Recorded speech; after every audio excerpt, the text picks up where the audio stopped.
हाँ ना मजा ले ले मजा ले ले मजा ले ले ले ले वो मजा ले ले मजा ले ले मजा ले ले। हाँ ना मजा ले ले मजा ले ले मजा ले ले ले ले वो मजा ले ले मजा ले ले मजा ले ले। आना मजा ले ले रे मोर कारी पोई दू दिन के जुवानी रे तय मजा ले ले। आना मजा ले ले रे मोर कारी पोई दू दिन के जुवानी रे तय मजा ले ले। आना मजा ले ले आना मजा ले ले ले ना मजा ले ले। आना मजा ले ले रे मोर कारी पोई दू दिन के जुवानी रे तय मजा ले ले। आना मजा ले ले रे मोर कारी पोई दू दिन के जुवानी रे तय मजा ले ले।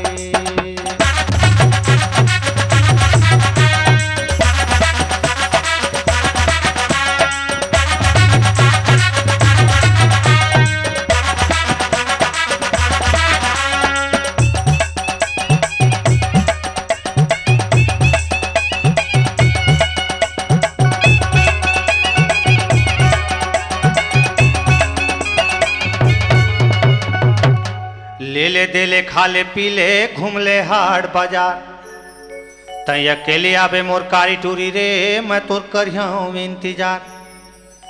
ले ले दे ले खा ले पी ले घूम ले हाट बाजार काली तई अकेले आबे मोर करेला रे मैं तोर करिया इंतजार तोर करिया इंतजार। आना मजा ले ले रे मोर कारी पोई दू दिन के जुवानी रे तय मजा ले ले।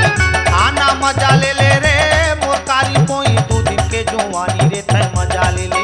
आना मजा ले ले ना मजा ले ले रे मजा ले ले। आना मजा ले ले रे मोर कारी पोई दू दिन के जुवानी रे तय मजा ले ले। आना मजा ले ले रे मोर कारी पोई दू दिन के जुवानी रे तय मजा ले ले।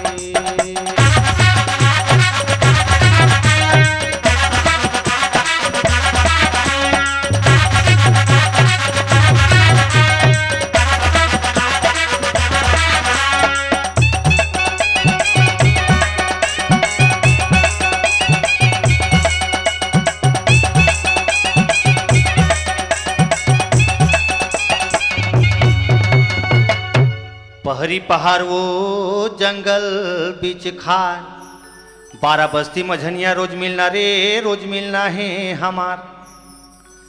पहरी पहाड़ वो मोर करेला रे औ जंगल बीच खार 12 बस्ती मझनिया मोर गोलै छी रे रोज मिलना है हमार रोज मिलना है हमार तोर मोर मिलना है हमार। ले ले मजा ले ले रे मोर कारी पोई दू दिन के जुवानी रे तय मजा ले ले।